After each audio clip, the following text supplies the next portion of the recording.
معرفت کی دنیا کے معزز دوستو، میں ہوں سیدہ شہزادی اور آپ تمام دیکھنے اور سننے والوں کو السلام علیکم۔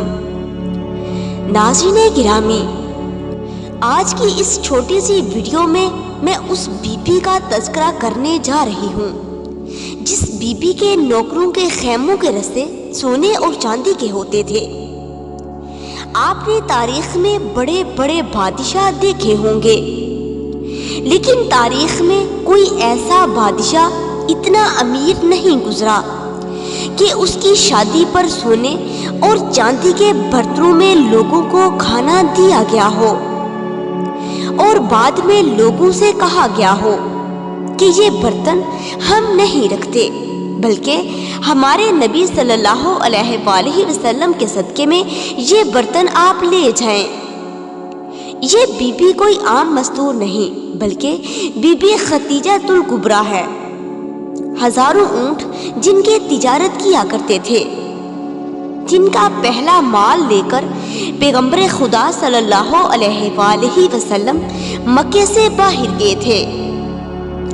بی بی خدیجہ الکبریٰ نے سب سے پہلے رسالت کی گواہی دی تھی، کیونکہ بی بی خدیجہ الکبریٰ کی نظر میں نبی خدیجہ کے شوہر نہیں بلکہ ان کا عقیدہ تھے۔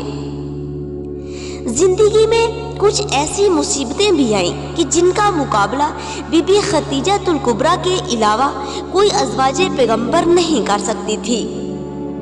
3.5 سال تک شیب ابی طالب میں پتے کھا کر بی بی خدیجہ نے گزارا کیا، لیکن پیغمبر خدا کو کبھی اس بات کا تانا نہیں دیا تھا کہ میں اتنی بڑی بادشاہ زادی ہوں۔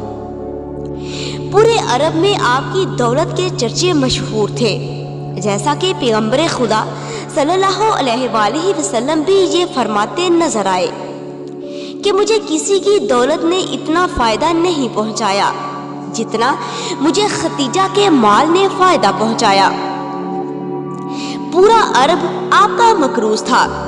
یہی وجہ تھی جب دربار شام میں یزید نے امام سجاد علیہ السلام کو مخاطب کر کے کہا کہ آج تم ہمارے قیدی ہو، آج تم ہمارے اسیر ہو، تو امام سجاد علیہ السلام نے فرمایا تھا کہ اے عرب کے رہنے والوں، تم میں عربوں کی اہمیت باقی نہیں رہی۔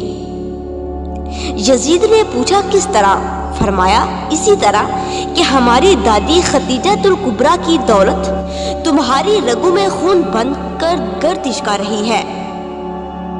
لیکن بات وہی ہے، اپنے اپنے خون کی شرافت کی بات ہے۔